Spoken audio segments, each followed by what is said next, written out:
Sir, आपने अमित शाह जी का जिक्र किया, उनको ट्रबल शूटर के नाम से भी जाना जाता है, प्रधानमंत्री के ट्रबल शूटर भी हैं। तो आपको क्या लगता है कि गृह मंत्री अमित शाह का 2025 का आभामंडल कैसा रहने वाला है?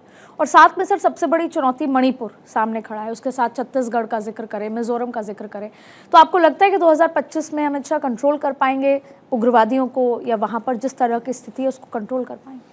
पहला सवाल तो है कि आभामंडल कैसा रहेगा। आभामंडल वैसा ही रहेगा, 24/7 जो आदमी काम करता है उसका आभामंडल वैसा ही रहता है। और ख़ास बात यह है कि हर लड़ाई को पहले कागज़ पे कमरे में बैठ के जीत लेते हैं, फिर मैदान में जाते हैं। उनका क्रम, उनकी ये क्रेडिट कहना चाहिए या श्रेय जो है वो आगे भी जारी रहेगा। और बिहार का चुनाव आपके सामने है। मुझे ऐसा लगता है कि नरेंद्र मोदी के जो ओजस्वी भाषण होंगे बिहार के चुनाव में, उनका लोकप्रिय चेहरा होगा और अमित शाह की रणनीति होगी, तो निश्चित तौर पे इस बार जो है अक्टूबर-नवंबर में अगर चुनाव जल्दी होते हैं तो उससे पहले आप ये मानिए वहाँ जो है भाजपा की सरकार बनेगी, भाजपा का मुख्यमंत्री होगा और उस रणनीति का, ग्राउंड रियलिटी का जो बहुत बड़ा हिस्सा है श्रेय का, वो अमित शाह के खाते में जाएगा। अब जहाँ तक मणिपुर और मिजोरम और छत्तीसगढ़ की चुनौतियों का सवाल है लॉ एंड ऑर्डर की, तो अभी तक का अमित शाह का इतिहास ये रहा है कि जिस चुनौती को हाथ में लेते हैं उसे पूरा करते हैं। 370 चमत्कारी चुनौती थी, उसे उन्होंने पूरा किया।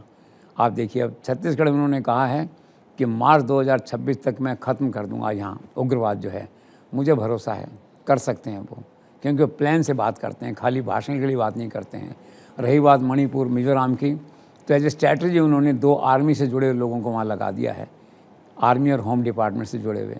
अब आप देखिए, मिस्टर भल्ला थे, होम सेक्रेटरी रहे काफ़ी समय तक, उनको ज्ञान है, उनको वहाँ मणिपुर का राज्यपाल बनाया है। और एक्स आर्मी चीफ जो वीके सिंह हैं, उनको मिजोरम का राज्यपाल बनाया है।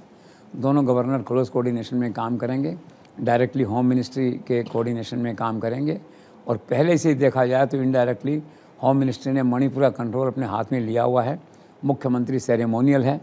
हटाने में दिक्कत ये है कि अगर हटाते हैं तो दूसरी कास्ट के लोग नाराज़ होते हैं, नहीं हटाते हैं तो ये नाराज़ होते हैं। कास्ट का इंटर कास्ट झगड़े में नहीं पड़ के सरकार ने एक मध्यम मार्ग निकाला है कि ब्यूरोक्रेसी के थ्रू हालात को कंट्रोल किया जाए। तब वहाँ जो 10 कंपनियाँ लगाई गई नई फौज की, वहाँ पे जो है उसमें चीफ मिनिस्टर को नहीं पूछा गया, डायरेक्टली होम डिपार्टमेंट काम कर रहा है।